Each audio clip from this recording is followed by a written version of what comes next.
In August 1971, 24 ordinary college students walked into a basement. No criminal record. No history of instability. Just young men who answered a newspaper ad.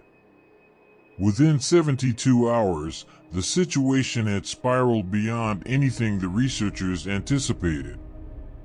Within 6 days, the entire experiment was forcibly shut down. The footage recorded inside that basement was kept from public view for nearly 2 decades. This is not a story about what happened in that corridor. This is a story about why someone decided you should never see it. Philip Zimbardo was a respected psychology professor at Stanford University in the summer of 1971. His question was almost academic. When ordinary people are placed inside a system of power, does the system change the person, or does the person resist? He converted a basement corridor beneath Jordan Hall into what his team called the Stanford County Jail. 24 male college students were selected from 75 applicants. Everyone had been screened. Psychologically stable. No prior incidents. Average young men. They were randomly divided. 12 became prisoners. 12 became guards. Guards received uniforms and batons. Prisoners received smocks, chain cuffs, and numbers instead of names. That single detail, the removal of a name, seemed small. It was not small.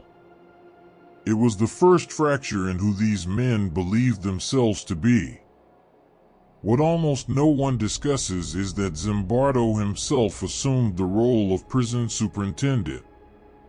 He was not a neutral observer watching from outside. He had stepped inside the system. That decision would compromise everything that followed. No one instructed the guards to behave aggressively. There was no script, no directive. Yet by day 2, something had already shifted. Guards began conducting head counts at 2 in the morning purely to disrupt sleep. They confiscated mattresses. They forced prisoners into push-ups for minor infractions. They addressed inmates exclusively by number, never by name. Small acts. Deliberate acts. Acts that no one told them to perform. One participant, recorded as prisoner 8612, began showing serious psychological deterioration by day 2. He screamed. He wept. He told the research team he could no longer continue.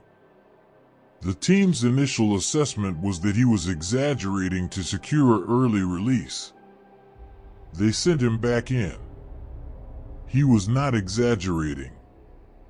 By day 3, a prisoner uprising had been organized and forcibly contained. The guards responded by increasing restrictions entirely on their own initiative. No instruction. No permission. They had simply absorbed their roles so completely that cruelty had begun to feel like duty. The cameras were recording all of it. The experiment generated hours of footage from inside that corridor. What those reels captured, the real-time transformation of ordinary young men given authority over other ordinary young men, was never fully represented in Zimbardo's published findings. The footage existed. It documented behavior that went well beyond what appeared in the official academic papers. And for years, it was not made publicly accessible. Researchers who sought access encountered delays. Journalists received incomplete responses. The footage did not vanish, but it did not surface cleanly either. The experiment ended on day 6. Not because Zimbardo had reached his conclusion, because one person walked in and refused to look away. Christina Maslach, a psychology doctoral student and Zimbardo's partner at the time, visited the experiment on day 5. She was the 5th outside observer to enter. She was the only one who immediately declared it had to stop. She told Zimbardo directly what she saw: young men being systematically degraded while the research team had become so absorbed in their roles that they no longer registered it as wrong. Zimbardo reportedly told her she was overreacting. The following morning, he shut the experiment down. When Zimbardo published his findings, the central conclusion was about situational power, the idea that any ordinary person, placed in a position of authority, becomes capable of harmful behavior. That finding entered textbooks globally. It was cited to explain real-world atrocities. But in 2018, journalist Ben Blum gained access to recorded audio from inside the experiment.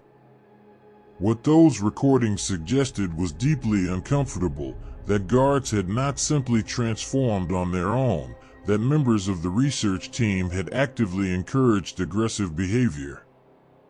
The situation, it turned out, may not have been as uncontrolled as the official narrative claimed. The most cited experiment in psychology history may have also been, in part, directed. The Stanford prison experiment was never really about prisons. It was about how quickly identity bends under pressure. How fast an ordinary person accepts a role handed to them. And how easily the people controlling the story can shape what the rest of the world is allowed to know. The footage was not destroyed. Portions eventually became accessible. But by the time they did, the narrative had already been written, taught, and repeated for decades. The most important question this experiment leaves behind is not what those students did in that basement. It is this: if the science was shaped to support a conclusion, how many other conclusions have been shaped the same way?